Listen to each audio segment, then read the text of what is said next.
اعوذ باللہ من الشیطان الرجیم. ان للمتقین مفازا حدائق واعنابا وكواعب اترابا وكأسا دهاقا لا يسمعون فيها لغوا ولا كذابا جزاء من ربك عطاء حسابا رب السماوات والأرض وما بينهما الرحمن لا يملكون منه خطابا. پچھلی آیتوں میں جہنمیوں کا ذکر ہوا کہ جہنم میں ان کے ساتھ کیا ہوگا اور کیوں ہوگا، اور اب اللہ تعالیٰ دوسری جانب کا ذکر فرما رہے ہیں، یعنی جنتیوں کا ذکر فرما رہے ہیں. اللہ نے فرمایا ان للمتقین مفازا، کہ بے شک متقیوں کے لیے کامیابی ہے، جنہوں نے اللہ کا لحاظ رکھا، نیک اعمال کرتے رہے، گناہوں سے بچتے رہے، اللہ سے ڈرتے رہے، اللہ کے حقوق ادا کیے، بندوں کے حقوق ادا کیے. بے شک ان لوگوں کے لیے کامیابی ہے. اور جنت میں داخل ہونے سے بڑی کامیابی کیا ہو سکتی ہے، اور اس سے بڑی کامیابی کیا ہو سکتی ہے کہ جب قیامت کے دن سارے لوگ ڈرے ہوئے ہوں گے، سہمے ہوئے ہوں گے، گھبرائے ہوئے ہوں گے، تو اس وقت آپ اللہ کے عرش کے سائے کے نیچے مطمئن بیٹھے ہوں اور سکون سے بیٹھے ہوں. ان للمتقین مفازا، بے شک متقیوں کے لیے کامیابی ہے. انہیں کیا ملے گا؟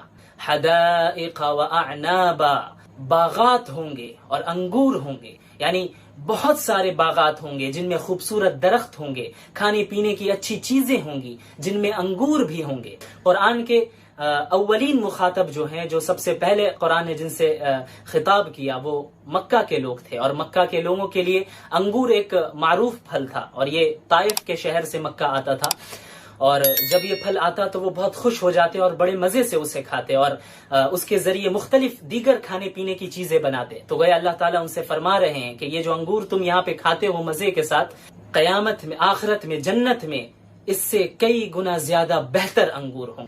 حدائق واعنابا، اور جنتیوں کے لیے خوبصورت بیویاں ہوں گی. اللہ تعالیٰ نے فرمایا وکواعب اترابا، اور نوجوان ہم عمر عورتیں ہوں گی. کواعب ان عورتوں کو کہتے ہیں جو اپنی شکل و شباہت کے اعتبار سے اور اپنی باڈی سٹرکچر کے اعتبار سے نہایت خوبصورت ہو اور بالکل پرفیکٹ ہوں. اور اترابا وہ عورتیں ہیں جو ہم عمر ہوں اور ایک ایج کی ہو، ایک عمر کی ہو. وکواعب اترابا، اور کیا جنت میں شراب ہوگی؟ ہاں ہوگی، اور وہ ایسی شراب ہوگی جس سے نشہ بھی نہیں آئے گا، اور جب انسان اس شراب کو پیے گا تو وہ اپنی عقل بھی نہیں کھو بیٹھے گا. تو اللہ تعالیٰ نے فرمایا وَكَأْسًا دِهَاقًا، اور لبریز چھلکتے ہوئے پیالے ہوں گے، بھرے ہوئے پیالے ہوں گے. لا يسمعون فيها لغوا ولا كذابا، وہ لوگ وہاں نہ کوئی بیہودہ باتیں سنیں گے، نہ کوئی بیکار بات سنیں گے، نہ کوئی جھوٹی بات سنیں گے. یعنی وہاں انہیں کوئی برا بھلا کہنے والا نہیں ہوگا، وہاں ان پر کوئی لعنت ملامت کرنے والا نہیں ہوگا، وہاں ان سے کوئی بری بات کہنے والا نہیں ہوگا، وہاں کوئی جھوٹ بولنے والا نہیں ہوگا. یعنی جنت کا ماحول بالکل پاکیزہ ماحول ہوگا. لا يسمعون فيها لغوا ولا كذابا. اچھا، تو یہ چیزیں انہیں کون دے گا؟ اتنے انعامات انہیں کون دے گا؟ جزاء من ربک عطاء حسابا، یہ تمہارے رب کی طرف سے ان لوگوں کا بدلہ ہے جو انہوں نے اچھے اعمال کیے. تمہارے رب کی طرف سے ان کا بدلہ ہے، اور بھرپور انعام ہے، بھرپور انعام ہے. یعنی اتنے انعامات ہوں گے کہ ان کے لیے کافی ہو جائیں. اب یہاں پر آپ ایک چیز پر غور کریں کہ جب جہنمیوں کا ذکر ہوا تھا اور جہنم کے عذاب کا ذکر ہوا، تو اس کے بعد اللہ تعالیٰ نے فرمایا جزاء وفاقا، یعنی موافق بدلہ ملے گا. انہوں نے جیسا عمل کیا ہوگا، جتنے گناہ کیے ہوں گے، اس کے بقدر، اس کے مطابق انہیں سزا اور عذاب ملے گا. لیکن جب جنتیوں کا ذکر ہوا اور جنت کی نعمتوں کا ذکر ہوا، اس کے انعامات کا ذکر ہوا، تو اللہ تعالیٰ نے یہ نہیں فرمایا کہ جزاء وفاقا، کہ موافق بدلہ ملے گا، کہ جتنے اچھے عمل کیے اسی کے مطابق مل جائے، ایسا نہیں، بلکہ عطاء حسابا، بھرپور انعامات ملیں گے. یعنی اللہ تعالیٰ اپنے فضل و کرم سے انہوں نے جتنے عمل کیے ہوں گے، اچھے عمل کیے ہوں گے، اس سے کئی گنا بڑھا چڑھا کر اللہ دیں گے، محض اپنے فضل و کرم سے بڑھا چڑھا کر اللہ انہیں دے گا۔ اور بعض مفسرین نے عطاء حسابا کے تعلق سے یہ فرمایا کہ عطاء حسابا کا مطلب یہ ہے کہ انہیں انعامات ملیں گے حساب کے ساتھ، یعنی ایسا نہیں ہوگا کہ ہر شخص کو اندھا دھند ملے، بے قاعدہ ملے، بلکہ حساب کے ساتھ ملے گا، مراتب کا لحاظ رکھا جائے گا، جو زیادہ نیک ہوگا اور اسے زیادہ ملے گا، جو اس سے کم نیک ہوگا اسے اس پہلے شخص کے مقابلے میں تھوڑا کم ملے گا۔ جزاء من ربک عطاء حسابا، تمہارے رب کی جانب سے یہ انعامات ہیں، یہ بدلہ ہے۔ تو وہ رب کون ہے؟ رب السماوات والارض وما بینہما، کہ وہ آسمانوں اور زمین اور اس کے درمیان جو کچھ بھی ہے ان سب کا رب ہے۔ الرحمن، وہ بہت بڑی رحمت والا ہے۔ لا یملکون منہ خطابا، لا یملکون منہ خطابا، اور اسی کے ساتھ ساتھ وہ ایسی ہیبت والا رب ہے کہ کسی کی مجال نہیں کہ اس رب کے سامنے اپنی زبان کھولے۔ اللہ نے جو اصول بیان کر دی، اور یہودیوں کا جو نظریہ تھا کہ جو اسرائیلی ہوگا، جو یہودی ہوگا، وہ ہمیشہ ہمیشہ جنت میں رہے گا، جہنم میں کبھی نہیں جائے گا، اور اگر گیا بھی تو چند گنے چنے دنوں کے لیے جائے گا۔ تو اللہ نے اس عقیدے کی تردید کی اور اس کے بعد اصول بتا دیا کہ جس نے بھی شرک کیا اور گناہوں میں لگا رہا، اس کے شرک نے، اس کے گناہوں نے اسے چاروں طرف سے گھیر لیا، وہی لوگ آگ والے ہوں گے اور ہمیشہ ہمیشہ جہنم میں رہیں گے۔ والذین آمنوا، اچھا جنتی کون ہوگا؟ والذین آمنوا وعملوا الصالحات، جو لوگ ایمان لے آئے اور انہوں نے نیک اعمال بھی کیے، اولئک اصحاب الجنہ، وہی لوگ جنت والے ہوں گے، وہی لوگ ہمیشہ ہمیشہ جنت میں رہیں گے۔ ہم فیہا خالدون، اور وہ لوگ اس جنت میں ہمیشہ ہمیشہ رہیں گے، کبھی اس جنت سے اب نہیں نکالا جائے گا، یہ اللہ کا وعدہ ہے۔ لیکن شرط کیا ہے؟ اللہ پر اور اس کے تمام انبیاء پر اور دین اسلام پر جس طرح ایمان لانے کا حق ہے اس طرح ایمان لایا جائے اور نیک اعمال بھی کیے جائے۔ پھر اللہ سے امید لگائی جائے کہ شاید اللہ تعالیٰ ہمارے ہم لوگوں کی مغفرت فرمائے، اور اپنے فضل و کرم سے اللہ تعالیٰ ہمیں جنت میں داخل فرما دیں گے۔ اور جب ہم جنت میں داخل ہوں گے انشاءاللہ تو ہم فیہا خالدون، سے ہمیں یہ معلوم ہوتا ہے کہ پھر وہی لوگ ہمیشہ ہمیشہ کے لیے وہ لوگ جنت میں رہیں گے۔ اب کوئی یہودی بھی ایمان لے کر آ جائے تو اس کے لیے بھی یہ بات ہے، عیسائی بھی ایمان لے کے آ جائے اس کے لیے بھی یہ بات ہے، کوئی ہندو بھی ایمان لے کے آ جائے اس کے لیے بھی یہ بات ہے، سب کے لیے یہ بات ہے۔ وآخر دعوانا الحمدللہ رب العالمین۔ اچھا جنتی کون ہوگا؟ والذین آمنوا وعملوا الصالحات، جو لوگ ایمان لے آئے اور انہوں نے نیک اعمال بھی کیے، اولئک اصحاب الجنہ، وہی لوگ جنت والے ہوں گے، ہم فیہا خالدون، اور وہ لوگ اس جنت میں ہمیشہ ہمیشہ رہیں گے، کبھی اس جنت سے اب نہیں نکالا جائے گا، یہ اللہ کا وعدہ ہے۔ رسول اللہ صلی اللہ علیہ وسلم کے پاس ایک شخص آیا اور اس نے کہا یا رسول اللہ مجھے کوئی ایسا عمل بتائیں جسے میں کروں اور جنت میں داخل ہو جاؤں۔ تو رسول اللہ صلی اللہ علیہ وسلم نے ارشاد فرمایا کہ تم اللہ کی عبادت کرو، اس کے ساتھ کسی کو شریک نہ ٹھہراؤ، اور تم نماز پڑھو، زکوٰۃ ادا کرو اور رمضان کے روزے رکھو۔ تو اس شخص نے کہا کہ اللہ کی قسم میں ان چیزوں میں بالکل کمی بیشی نہیں کروں گا، نہ کمی کروں گا نہ زیادتی کروں گا۔ تو رسول اللہ صلی اللہ علیہ وسلم نے ارشاد فرمایا کہ جس شخص کو اس بات کی خوشی ہو کہ وہ کسی جنتی کو دیکھے تو چاہیے کہ وہ اس شخص کو دیکھ لے۔ السلام علیکم مفتی صاحب، کیا جنت میں سب اپنے فیملی سے مل سکتے ہیں؟ جی ہاں بالکل، قرآن کریم میں اللہ رب العالمین نے فرمایا کہ والذین آمنوا واتبعتهم ذریتهم بایمان الحقنا بهم ذریتهم، کہ جو لوگ ایمان لے آئے اور ان کی اولاد بھی ان کی اتباع کرتے ہوئے ایمان لے آئی تو قیامت کے دن اللہ رب العالمین اولاد کو بھی اپنے والدین کے ساتھ رکھے گا، اپنے گھر والوں کے ساتھ رکھے گا۔ اسی طرح قرآن کریم میں اللہ نے فرمایا کہ ہم وازواجہم فی ظلال علی الارائک متکئون، کہ جنت والے اور ان کی بیویاں سائے میں صوفوں کے اوپر، تخت کے اوپر آرام فرما رہے ہوں گے۔ اور جہنم میں اس کا اپوزٹ ہوگا، وہاں کوئی اچھی چیز نہیں ہوگی، ہر تکلیف دہ چیز جہنم میں ہوگی، اور جنت میں ہر پاکیزہ چیز موجود ہوگی۔ وہاں پہ کوئی تکلیف دہ چیز، کوئی گندگی، کوئی نفرت والی چیز نہیں ہوگی۔ وَلَهُمْ فِيهَا أَزْوَاجٌ مُطَهَّرَةٌ، ان کے لیے پاکیزہ بیویاں ہوں گی، عورتیں ہوں گی۔ اور آگے جو فرمایا وہ انتہائی سعادت ہے، یعنی کسی کو کوئی سعادت حاصل ہو تو اس سعادت کا جو آخری درجہ ہو سکتا ہے وہ یہ ہے وَهُمْ فِيهَا خَالِدُونَ، کہ اب اس جنت میں وہ ہمیشہ ہمیشہ رہیں گے، اب کوئی بیماری نہیں آنے والی، اب کوئی بڑھاپا نہیں آنے والا، اور اب کبھی موت نہیں آنے والی، اب جوانی ہی جوانی، اور اب کوئی فقر و فاقہ نہیں آنے والا، بہت جھیل لیا، خندق میں 2 پتھر باندھ لی، اب اور یہ محنت نہیں کرنی ہوگی اور یہ مشقت نہیں اٹھانی ہوگی، اب صرف رزق ہی رزق ہے اور اللہ کی رضا ہی رضا ہے۔ وَهُمْ فِيهَا خَالِدُونَ، ہمیشہ ہمیش جنت میں رہیں گے۔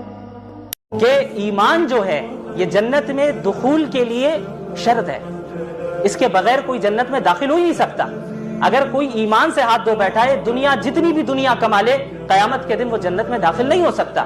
لہٰذا ہمارا کوئی مسلمان بھائی یا ہماری کوئی مسلمان بہن شکوک اور شبہات کی وجہ سے، ڈاؤٹس کی وجہ سے اگر اسلام سے دور ہو رہی ہے تو وہ اپنا نقصان کر رہی ہے۔ کوئی بندہ اسلام سے دور ہو رہا ہے تو وہ اپنا نقصان کر رہا ہے۔ ایسی جنت میں ہوگا جس کے متعلق اللہ تعالیٰ نے فرمایا کہ ما لا عین رأت ولا اذن سمعت ولا خطر على قلب بشر، کہ وہ جنت ایسی جنت ہے، وہاں ایسی نعمتیں ہیں کہ جس جنت کو کسی آنکھ نے اب تک دیکھا نہیں اور کسی کان نے اب تک سنا نہیں، اور اس کا تصور بھی کسی کے دل و دماغ میں نہیں آیا۔ یعنی ایسی خوب لگژریس لائف ہوگی اور اتنی زبردست نعمتیں ہوں گی، اتنا عیش و آرام وہاں پر ہے اور اتنی پسندیدہ زندگی ہوگی کہ اس کا تصور بھی نہیں کیا جا سکتا۔ قرآن میں جو جنت کی نعمتیں بیان کی گئی ہیں وہ ان الفاظ میں بیان کی گئی ہیں جو ہمارے ذہن سے قریب تر ہو، ہم کچھ اندازہ لگا سکے۔ ایسا نہیں ہے کہ بس جو بتا دیا گیا قرآن میں بس وہی ہوگا اور ہم جو سوچ رہے ہیں اس طرح ہوگا، نہیں۔ جنت ایسی جگہ ہے جو ہمارے امیجنیشن سے باہر ہے، ہم اس کا تصور بھی نہیں کر سکتے، لیکن ہمیں سمجھانے کے لیے ہماری عقل سے جو قریب تر الفاظ ہو سکتے ہیں اور قریب تر معنی ہیں، اس کا لحاظ رکھتے ہوئے اللہ تعالیٰ نے ان الفاظ کو اختیار کیا کہ جنت میں نہریں بہ رہی ہوں گی، جنت میں یہ نعمت ہے وہ نعمت ہے، لیکن اس کی کیفیت کس طرح ہوگی، کتنی زبردست ہوگی، اس کا تصور بھی ہم نہیں کر سکتے، کیونکہ یہ ہماری امیجنیشن سے باہر ہے۔ اور ایسی زندگی ہے کہ جب انسان کو وہ زندگی ملے گی تو وہ اس سے راضی ہو جائے گا، اسے کوئی کمی محسوس نہیں ہوگی، کوئی تنگی محسوس نہیں ہوگی، اس کا افسوس نہیں ہوگا کہ بھئی کاش یہ بھی ہوتا، کاش وہ بھی ہوتا، نہیں۔ وہاں پہ سب کچھ ملے گا۔ اللہ تعالیٰ نے فرمایا لَهُم مَا يَشَاءُونَ فِيهَا وَلَدَيْنَا مَزِيدٌ، اس جنت میں وہ جو کچھ چاہیں گے وہ بھی ملے گا اور ہماری جانب سے اور مزید بھی ملے گا۔ یعنی وہ جو کچھ مطالبہ کریں گے یا ان کے دل میں جو خواہش آئے گی وہ تو انہیں مل کر ہی رہے گا، لیکن ان چیزوں کے علاوہ ہم انہیں مزید اور بڑھا کر دیں گے، ہم اپنی جانب سے بھی دیں گے۔ لَهُم مَا يَشَاءُونَ فِيهَا وَلَدَيْنَا مَزِيدٌ۔ تو یہ جنت کی اتنی بڑی نعمت ہے اور اتنا بڑا اجر ہے، کس بنیاد پر ہے کہ اگر ہم اپنی زندگی کو اللہ اور اس کے رسول صلی اللہ علیہ وسلم کی ہدایات کے مطابق گزاریں۔ خدا کی ہر نشانی، ہر مخلوق، اس کائنات کی ہر مخلوق اور اس کائنات کا سسٹم جو اتنا کمپلیکس سسٹم ہے، یہ خود اس بات کی دلیل ہے کہ یہ کائنات مخلوق ہے اور اس کا کسی نہ کسی نے اس کائنات کو بنایا ہے۔ اس ڈیزائن کا کوئی نہ کوئی ڈیزائنر پہلے سے موجود ہے۔ اور میں نے یہ بھی بتایا تھا غالباً کہ سائنس نے آج یہ بھی پروف کیا ہے کہ یہ یونیورس یہ کائنات ایکسپینڈ کر رہی ہے، پھیلتی جا رہی ہے، اور جس رفتار کے ساتھ یہ کائنات پھیل رہی ہے اس رفتار میں 0.1% بھی اگر اضافہ ہو جائے، یعنی وہ رفتار تیز ہو جائے، یا 0.1% بھی وہ رفتار دھیمی ہو جائے، کم ہو جائے، تو یہ کائنات ختم ہو جائے گی، برباد ہو جائے گی۔ اتنے پرفیکشن کے ساتھ اس کائنات کا چلنا اور اتنی ایکوریسی کے ساتھ اس کائنات کا ایکسپینڈ ہونا، یہ اس بات کی دلیل ہے کہ کوئی نہ کوئی اسے زبردست طریقے سے کنٹرول کر رہا ہے۔ اس کے علاوہ دلائل تو بہت سارے ہیں، لیکن ہم چند دلیلوں پر ہی اکتفا کریں گے، چونکہ یہ بیسک اسلامک کورس ہے اور اس میں کئی سارے موضوعات کو ہمیں کور کرنا ہے، تو ایک موضوع پہ ہم 2 کلاس 3 کلاس نہیں لے سکتے۔ ہم چاہیں گے کہ مختصر کرتے ہوئے مختصر اور جامع بات آپ لوگوں کو بتا دی جائے، اور پھر جس کو جس موضوع پہ زیادہ دلچسپی ہو وہ اس پہ مزید ریسرچ کرے، تحقیق کرے۔ بہرحال فزکس کے مختلف لاز ہیں، ٹھیک ہے، انہی لاز میں سے ایک لا ہے کوزیلٹی کا، ایک قانون ہے کوزیلٹی کا۔ وہ کیا ہوتا ہے کہ کائنات کے اندر ہر چیز کا کوئی نہ کوئی سبب ہے، جسے ہم انگلش میں کاز اینڈ ایفیکٹ کہتے ہیں، کاز اینڈ ایفیکٹ۔ اردو میں ہم اسے سبب اور مسبب کہتے ہیں، یا پھر علت اور معلول کہتے ہیں، کہ ہر ایفیکٹ کا کوئی نہ کوئی کاز ہونا ضروری ہے، ہر ایفیکٹ کا کوئی نہ کوئی کاز ہونا ضروری ہے۔ اسی طرح ہمارا جو وجود ہے، ہمارا جو ظاہری سبب ہے وہ کون ہے، ہمارا ظاہری کاز کون ہے، وہ ہمارے والدین ہے۔ ہمارے والدین کا ظاہری کاز اور ظاہری سبب کون ہے؟ وہ ان کے والدین ہیں، تبھی تو یہ دنیا میں ہم آج موجود ہیں۔ اگر ہمارے والدین نہیں ہوتے تو ہم نہیں ہوتے۔ ہمارے والدین ہیں، اگرچہ ہم نے شاید اپنے دادا پردادا کو نہیں دیکھا، لیکن کوئی اس بات کا انکار نہیں کر سکتا کہ ہمارے دادا پردادا موجود نہیں تھے۔ کیوں؟ کیونکہ ہمارا موجود ہونا یہ اس بات کی دلیل ہے کہ ہمارے پردادا موجود تھے۔ ہم افیکٹ ہیں، اور ہمارے ظاہری کاز کون ہیں؟ ہمارے والد ہیں اور ہمارے والدہ ہیں۔ اور ہمارے والدین کے ظاہری کاز کون ہے؟ اس کا کاز سبب کون ہے؟ وہ ان کے والدین ہیں۔ پھر ان کا سبب کون ہے؟ وہ ان کے والدین ہیں، یہاں تک کہ ہم حضرت آدم علیہ السلام تک پہنچ جاتے ہیں۔ اور پھر حضرت آدم علیہ السلام کا کاز اور سبب کون ہے؟ وہ جو سبب ہے ہم اسے کہتے ہیں وہ سبب اول، یعنی دا فرسٹ کاز، اور ہم اسی فرسٹ کاز کو خدا مانتے ہیں، اللہ مانتے ہیں۔ تو یہ پوری دنیا، یہ جو کائنات ہے، اس کا جو سبب ہے، وہ کاز ہے، فرسٹ کاز ہے، وہ خدا ہے۔ اچھا، اب آپ جب یہ بات کریں گے تو ملحد کی جانب سے یہ بات آئے گی اور یہ اعتراض ہوگا کہ بھئی ٹھیک ہے، اگر ہم اس لا کو تسلیم کریں، اگر کیا وہ تو سبھی کرتے ہیں، اگر کوئی انسان کہہ دے کہ ہم کاز اینڈ افیکٹ کے لا کو نہیں مانتے تو سائنس کی دنیا میں اسے پاگل سمجھا جائے گا، بے وقوف سمجھا جائے گا، وہ چاہے مسلم ہو، کرسچن ہو، ہندو ہو، سکھ ہو، عیسائی ہو، اور یا پھر ایتھسٹ ہو، ملحد ہو، اس سے کوئی فرق نہیں پڑتا، سب اس لا کو سب مانتے ہیں، کاز اینڈ افیکٹ والے لا کو، یہ کامن سی بات ہے۔ تو اب یہاں پر وہ ملحد اعتراض کیا کرتا ہے؟ وہ یہ اعتراض کرے گا کہ بھئی ٹھیک ہے، جب ہر ایفیکٹ کا کوئی نہ کوئی کاز ہے، ہر مسبب کا کوئی نہ کوئی سبب ہے، ہر معلول کی کوئی نہ کوئی علت ہے، تو پھر یہ بتاؤ کہ پھر خدا کا سبب کیا ہے؟ پھر خدا کا وجود کہاں سے آیا؟ خدا کو کس نے بنایا؟ خدا کا سبب کیا ہے؟ ہر چیز کا ایک آپ ہی نے کہا کہ ہر چیز کا ایک سبب ہے، تو پھر خدا کا سبب کہاں ہے، کیا ہے؟ ٹھیک ہے، تو اب اس کا جواب سن لیں آپ۔ اس کا جواب یہ ہے کہ یہ جو کوزیلٹی کا لا ہے، یہ فزکس کا ایک لا ہے۔ کاز اینڈ افیکٹ، علت و معلول، سبب و مسبب کا جو یہ لا ہے، یہ قانون ہے، یہ فزکس کا ایک قانون ہے، فزکس کا ایک لا ہے۔ اور فزکس کا موضوع کیا ہے؟ فزکس کا موضوع یہ کائنات ہے، فزکس کا موضوع کائنات کی لمیٹیشن ہے، لہٰذا اس کائنات کی لمیٹیشن کے اندر جو بھی ذات ہوگی وہ اس قانون اور اس لا کی پابند ہوگی۔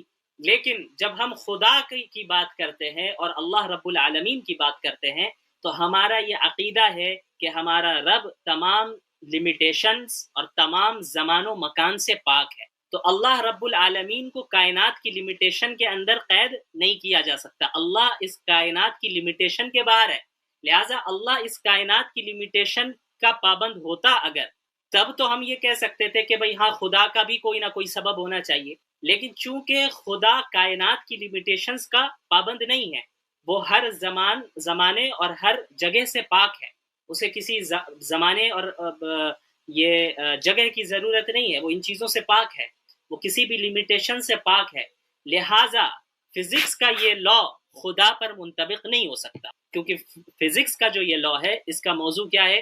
وہ یہ کائنات ہے اور کائنات کی لمیٹیشن میں جو کچھ بھی ہے۔ بہرحال اس کو آپ دوسرے انداز میں اس طرح اور سمجھ سکتے ہیں کہ خدا کے متعلق یہ سوال کرنا کیوں غلط ہے کہ خدا کو کس نے بنایا۔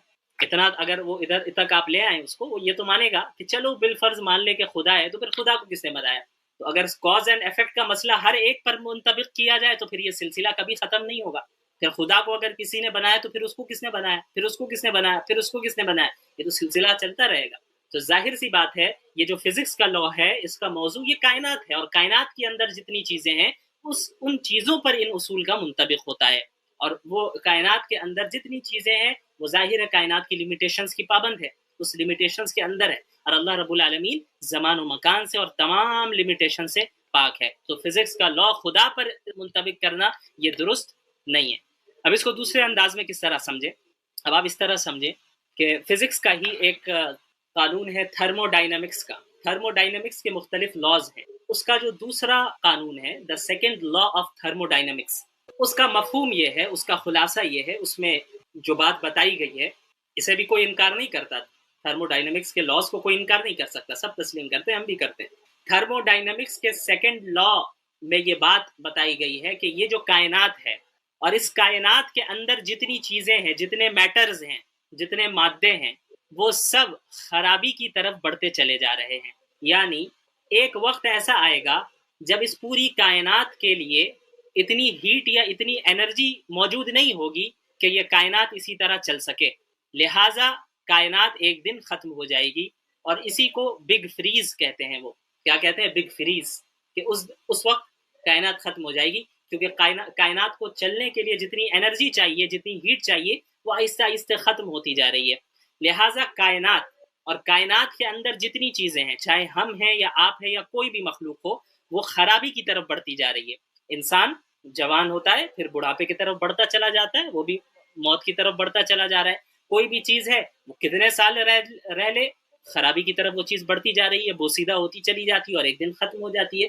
تو یہ پوری کائنات کا یہ ایک رول ہے۔ یہ تھرمو ڈائنامکس کے سیکنڈ لا سے ہمیں یہ پتہ چلتا ہے کہ پوری کائنات اور کائنات کے اندر جتنے میٹرز ہیں، جتنے مادے ہیں، ان کو ایک دن ختم ہونا ہے۔ وہ خرابی کی طرف آلریڈی آگے بڑھ رہے ہیں، جیسے ہم روز آگے بڑھ رہے ہیں موت کی طرف، اسی طرح کائنات کے اندر ہیٹ اور انرجی ختم ہوتی جا رہی ہے۔ وہ ایک دن آنا ہے کہ جب سب ختم ہو جائے گا۔ لہٰذا تھرمو ڈائنامکس کے سیکنڈ لا سے ہمیں یہ معلوم چلا کہ جب ایک چیز خرابی کی طرف بڑھ رہی ہے تو ظاہر سی بات ہے اس چیز کی کوئی نہ کوئی بگننگ اور اس کی ابتدا ہے، یعنی اگر اس کی ابتدا نہیں ہوتی تو وہ خرابی کی طرف نہیں بڑھتی۔ اب مثال کے طور پر اگر میں آپ سے کہوں کہ بھائی ایک انسان بوڑھا ہوتا جا رہا ہے، موت کی طرف بڑھتا جا رہا ہے، خرابی کی طرف بڑھتا چلا جا رہا ہے، تو یہ ہونے کے لیے اس کا پیدا ہونا ضروری ہے، اس کی بگننگ اور اس کی ابتدا ہونا ضروری ہے۔ اگر وہ انسان پیدا ہی نہیں ہوا تو بوڑھا کیسے ہوگا؟ یا مثال کے طور پر میں کہوں کہ آپ کے سامنے کھانا رکھا ہے اور وہ کھانا خراب ہوتا جا رہا ہے، تو کھانے کے خراب ہونے کے لیے کھانے کا بننا ضروری ہے۔ اگر کھانا بنایا ہی نہیں گیا تو وہ کھانا خراب کیسے ہوگا؟ اس سے ہمیں معلوم ہوا کہ ہر وہ چیز جو خرابی کی طرف بڑھ رہی ہے اس کی کوئی نہ کوئی ابتدا ہے، اس کی بگننگ ہے، اور اگر وہ بگننگ نہ ہوتی تو خرابی کی طرف وہ چیز بڑھتی نہیں۔ ٹھیک ہے، اتنا آپ لوگوں نے سمجھ لیا۔ تو ہر وہ چیز جس کی ابتدا ہے، جس کی شروعات ہے، تو اس کے متعلق تو یہ سوال ضرور پوچھا جائے گا کہ بھئی جب اس کی ابتدا ہوئی ہے تو وہ ابتدا کس نے کی؟ ہر اس چیز کے متعلق تھرمو ڈائنامکس کے سیکنڈ لا کے ذریعے ہمیں پتہ چل رہا ہے کہ اس کائنات کی ابتدا ہوئی ہے، اس کائنات کو شروع کیا گیا ہے۔ لہٰذا کائنات کے متعلق یہ سوال کرنا کہ اس کائنات کی ابتدا کس نے کی ہے، یہ تو 100% درست ہے۔ لیکن جہاں تک خدا کا تعلق ہے، جہاں تک اللہ کا تعلق ہے، تو یہ ہمارا عقیدہ ہے، مسلمانوں کا، بلکہ تمام مذاہب کا۔ ہندوؤں میں بھی ایشور کا جو تصور ہے اور دیگر مذاہب میں بھی جو سب سے اعلیٰ خدا کا جو تصور ہے، اور ہمارے یہاں ظاہر سی بات ہے ایک اللہ کا جو تصور ہے وہ یہی ہے کہ وہ اللہ ہمیشہ ہمیش سے موجود ہے، اس کی کوئی ابتدا نہیں ہے، اس کی کوئی انتہا نہیں ہے۔ لہٰذا جس ذات کی ابتدا ہی نہ ہو، اس کے متعلق یہ سوال کرنا کہ اسے کس نے شروع کیا، اسے کس نے بنایا، یہ سوال ہی سرے سے غلط ہے۔ لہٰذا کائنات کے متعلق جو ہم سوال تم سے کرتے ہیں کہ اگر خدا نہیں ہے تو بتاؤ کائنات کو کس نے پیدا کیا، یہ 100% درست ہے، کیونکہ تھرمو ڈائنامکس کے سیکنڈ لا سے ہمیں پتہ چل رہا ہے کہ کائنات خرابی کی طرف جا رہی ہے، اور ہر وہ چیز جو خرابی کی طرف جائے اس کا وجود میں آنا، اس کی ابتدا ہونا ضروری ہے، اور ہر وہ چیز جس کی ابتدا ہوتی ہے، کاز اینڈ ایفیکٹ کا رول یہ بتاتا ہے کہ اس کا کوئی نہ کوئی سبب موجود ہے۔ اور تمہارا ہم سے یہ سوال کرنا کہ پھر اللہ کا کیا کاز ہے، اللہ کو کس نے بنایا، یہ 100% غلط ہے، کیونکہ ہمارا عقیدہ ہی یہ ہے کہ اللہ رب العالمین اس زمان و مکان کی پابندیوں سے پاک ہے، بالا تر ہے، اور وہ ہمیشہ ہمیش سے ہے، اس کی کوئی ابتدا نہیں، اس کی کوئی انتہا نہیں۔ لہٰذا جس ذات کی کوئی ابتدا نہیں، اس کے متعلق یہ ہرگز سوال نہیں کیا جائے گا کہ اس کا کاز کیا ہے۔ امید ہے کہ بات سمجھ میں آئی ہوگی۔ بہرحال تو یہ اتنی باتوں کے باوجود ایسا نہیں ہوگا کہ وہ مومن بنے گا، وہ مختلف چیزیں آپ کو ادھر ادھر لے جائے گا، لیکن ایک عاقل انسان جو منصف ہو، یعنی انصاف پسند ہو اور حق کی تلاش میں ہو، ان کے لیے یہی چند باتیں کافی ہوتی ہیں۔ لیکن جو ضدی ہو، اسٹبن ہو، اور جو حق کو تلاش کرنا نہ چاہتا ہو بلکہ سامنے والے کو ہرانا چاہتا ہو، چاہے وہ خود حق پر ہو یا باطل پر ہو، تو اس کے لیے کچھ نہیں کیا جا سکتا۔ ان کے متعلق تو اللہ کا حکم ہے کہ ختم اللہ علی قلوبہم وعلی سمعہم وعلی ابصارہم غشاوہ ولہم عذاب عظیم، کہ اللہ تعالیٰ نے ان کے دلوں پر اور ان کے کانوں پر مہر ثبت کر دی ہے، مہر لگا دی۔ وعلی ابصارہم غشاوہ، اور ان کی آنکھوں پر پردہ ہے، وہ دیکھ نہیں سکتے، نہ حق سن سکتے، نہ حق قبول کر سکتے، سنیں گے لیکن قبول کرنے کی صلاحیت نہیں۔ دل